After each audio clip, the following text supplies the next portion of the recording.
Fake news 24 देख रहे हैं आप और मैं हूं आपके साथ शिवानी। देश भर में लोकसभा चुनाव का माहौल है। तीसरे चरण तक का मतदान संपन्न हो चुका है। जी हां, बिहार के तीसरे चरण में लोकसभा की 5 सीटों पर हुए मतदान की प्रक्रिया समाप्त हो चुकी है। ऐसे में आज चर्चा करेंगे कि बिहार के 5 सीटों पर आखिर किसका पलड़ा भारी है। पिछले 2 चरणों की बात करें तो मतदान का प्रतिशत कम था। इसका सबसे बड़ा कारण प्रचंड गर्मी बताया जा रहा था। बिहार में तीसरे चरण के दौरान लोकसभा की 5 सीटों पर मतदान हुए। मौसम आनंदित रहा और उसका असर वोटिंग पर भी देखने को मिला। बिहार के तीसरे चरण में 60% से अधिक वोटिंग दर्ज किया गया है, जबकि 2019 के चुनाव में वोटिंग प्रतिशत 61.22% वोटिंग हुए थे। इस बार सबसे अधिक अगर देखा जाए तो अररिया में मतदान हुआ है और सबसे कम वोटिंग जो है झंझारपुर में दर्ज किया गया है। जी हाँ, अधिक वोटिंग जो है अररिया में ही दर्ज हुआ है। वहीं आपको बता दें कि अररिया में 62.80% और 61% मधेपुरा में और 56.20% खगड़िया में, 55.50% झंझारपुर में वोटिंग दर्ज किया गया है। वर्ष 2019 के मुकाबले 1.22% कम रहा मतदान। चलिए सीटों पर बात करते हैं। अररिया सीट पर एनडीए की मजबूती दिखी। अररिया में भी एनडीए ने अपने मौजूदा सांसद पर ही भरोसा जताया है। इस सीट से बीजेपी सांसद प्रदीप सिंह फिर से ताल ठोके हैं।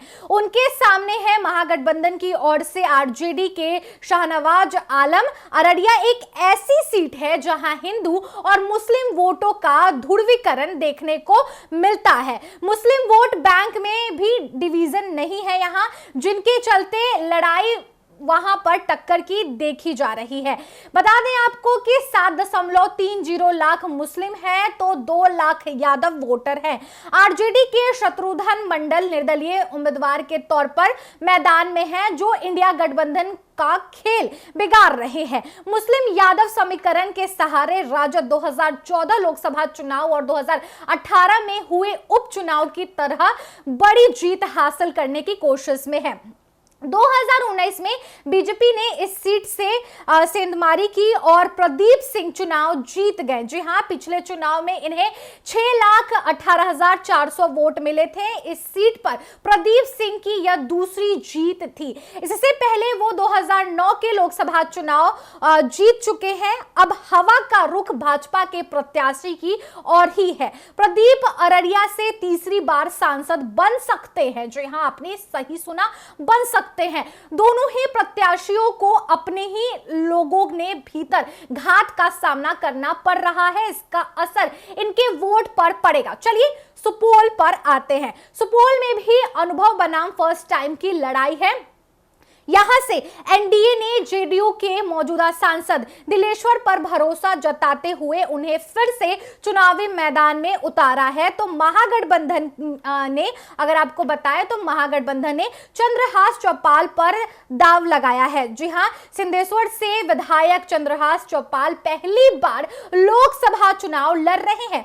सुपौल लोकसभा सीट पर एनडीए और आरजेडी के बीच आमने सामने की लड़ाई है। उम्मीदवार पर इस बार कोई आकर्षित दाव जो है वो नहीं दिख रहा है। नरेंद्र मोदी का नाम, काम और चेहरे की बदौलत जदयू प्रत्याशी को वोट मिले हैं। आरजेडी के वोट बैंक में डिवीजन का नुकसान होता दिख रहा है। दूसरी तरफ लालू के कोर वोट बैंक में भी जदयू का सेंधमारी करते हुए दिखाई दे रहा है। यह साफ रास्ता इसी तरफ लेकर जा रहा है। झंझारपुर लोकसभा सीट की अगर बात कर ले तो एनडीए का अपर हैंड यहां पर दिखाई दे रहा है। आरजेडी से बागी उम्मीदवार गुलाब यादव के चलते इंडिया गठबंधन को नुकसान हो सकता है। झंझारपुर लोकसभा सीट की बात करें तो एनडीए की ओर से यहां जेडीयू के रामप्रीत मंडल चुनाव लड़ रहे हैं। रामप्रीत मंडल झंझारपुर के मौजूदा सांसद है। उनका मुकाबला वीआईपी के सुमन महासेठ से है।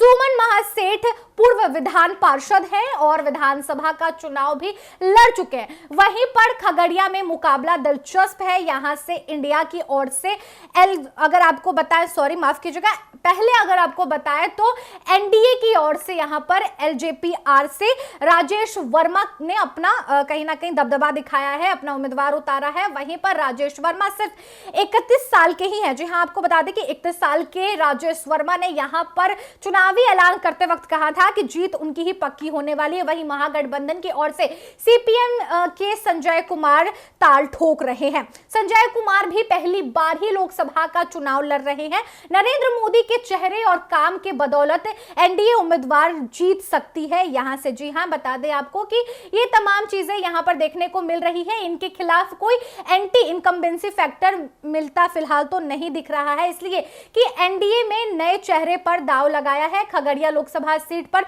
लड़ाई काफी दिलचस्प हो गई है। यहां लोकल बनाम बाहरी का मुद्दा है। महागठबंधन से सीपीआई एम के कैंडिडेट संजय कुमार लोकल हैं, जबकि एनडीए से लोजपा रामविलास के राजेश वर्मा भागलपुर से आते हैं।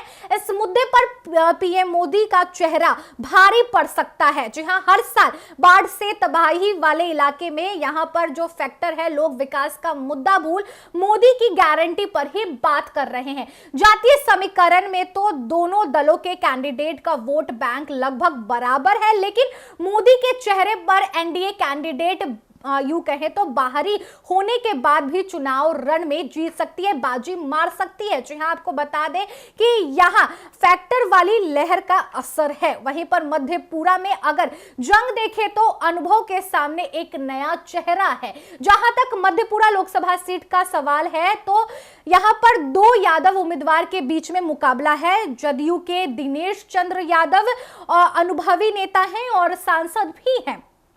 उनके मुकाबले इंडिया गठबंधन ने राजद के टिकट पर चंद्रदीप यादव को मैदान में उतारा है। 5 लाख यादव और 3 लाख मुस्लिम वोटर हैं। यादव वोट में डिवीजन होगा, ऐसे में अति पिछड़ा वोट निर्णायक होता दिख रहा है। मध्यपुर में सबसे ज्यादा आबादी यादव की है। आंकड़ों की माने तो यहां पर 24% जो है यादव है और मुस्लिम की आबादी लगभग 16% है। इसके बाद अगर बात करें तो 15% आबादी दलित की है। वहीं पर अगर 100 वर्णों की बात करें तो यहां पर भूमियार, ब्राह्मण, राजपूत को मिलाकर कुल आबादी लगभग 15% है। तीसरे चरण में सभी 5 सीटों पर एनडीए का कब्जा है। कुल मिलाकर इन 5 सीटों पर एनडीए मजबूत स्थिति में दिखाई दे रही है।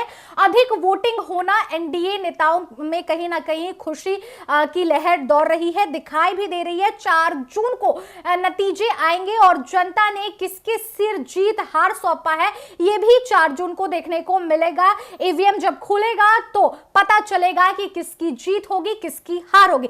हालांकि 5 सीटों पर काफी चर्चा, घमासान मचा हुआ है। अगर आपको बताएं तो विपक्ष यानी कि महागठबंधन, इंडिया गठबंधन का कहना है कि जीत उनकी पक्की हो रही है, तो वहीं पर भाजपा खुले तौर पर खुले मैदान में ऐलान कर रही है कि जीत उनकी तरफ ही है। लहर भी बीजेपी की तरफ जाती हुई दिख रही है। जैसे कि रिपोर्ट जिस कदर सामने आई है उसके हिसाब से ये आंकड़े पेश किए गए। हालांकि इस मुद्दे पर आपकी क्या कुछ राय, आप कमेंट में लिखकर जरूर बताएं। इस वीडियो को ज्यादा से ज्यादा शेयर कीजिए। फेसबुक पेज पर देख रहे हैं तो फेसबुक पेज को लाइक कीजिए, फॉलो कीजिए। इस वीडियो को आप हमारे यूट्यूब चैनल एक न्यूज़ 24 पर देख रहे हैं तो हमारे चैनल को कृपया करके सब्सक्राइब कर लीजिए। वीडियो को शेयर तो जरूर कीजिएगा, कमेंट भी जरूर कीजिए। धन्यवाद।